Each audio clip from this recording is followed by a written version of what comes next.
शीघ्रता शीघ्र नवीन का कार्य प्रारंभ हो और पूरा समाज एकजुट होकर के सभी भक्तजन आकर के इस कार्य में जो है हस्त लगा करके निर्विघ्न कार्य को पूर्ण करें। भगवान ऐसा आशीर्वाद और भगवती प्रदान करें। ओम विघ्नेश्वराय वरदाय स्वरप्रियाय लंबोदराय सकलाय जगद्धिताय नागाननाय श्रुतियाद्य विभूषिताय गौरी सुताय गणनाथ नमो नमस्ते।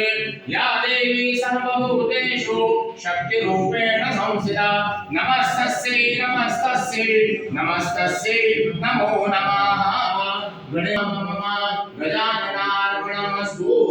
ओम तद्वायामि प्रमणावन्तमानस्ताशाते यजमानोर्वे हेतमानो वर्णे अभोद्रशुको समानायु ब्रह्मोखे कलशादिष्टाद देवताभ्यो नमः।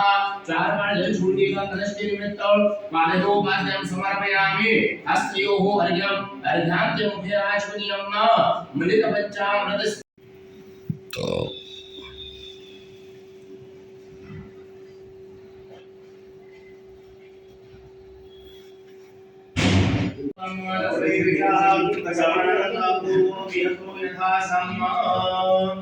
बात सही है, तगारी तो बनती है।